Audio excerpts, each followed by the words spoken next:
ഇതിവിടെ വെറുതെ ഇരുന്നൊരു കല്ല് തന്നെയല്ലേ? ശരിക്കും ഇതൊരു ചെറിയ ഇൻവെസ്റ്റ്മെന്റ് ആണ്. ഇതാണ് കേട്ടോ അച്ഛാ നമ്മൾ കൊടുക്കാൻ പോകുന്ന ഡിസൈൻ.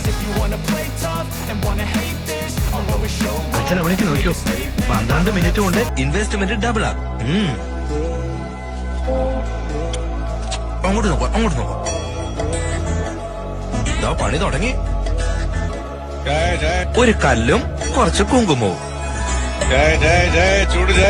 അയാൾ കണ്ടില്ലേ, കസ്റ്റമേഴ്സിനെ വിളിച്ചുകൊണ്ടേയിരിക്കണം. പക്ഷെ ഇവിടെയോ നമ്മൾ കസ്റ്റമറിനെ ഓടിക്കാ ചെയ്യണ്ടേ. വേഗം ആകട്ടെ, ആകട്ടെ, ആകട്ടെ. കുറെ പേര് തൊഴാൻ വേണ്ടി വെയിറ്റ് ചെയ്യാണ്. വേഗം ആകട്ടെ. ഞാൻ നോക്ക്, അവനാ ഏറ്റവും പേടിയുള്ളവൻ. അതുകൊണ്ടല്ലേ ഭഗവാന്റെ കാര്യം വീഴുന്നേ. Business ചെയ്യാണെന്നേ, പേടിയുടെ business. അതാണ് സത്യം. പേടിക്കുന്നവനെ അമ്പലത്തിലേക്ക് ഓടും.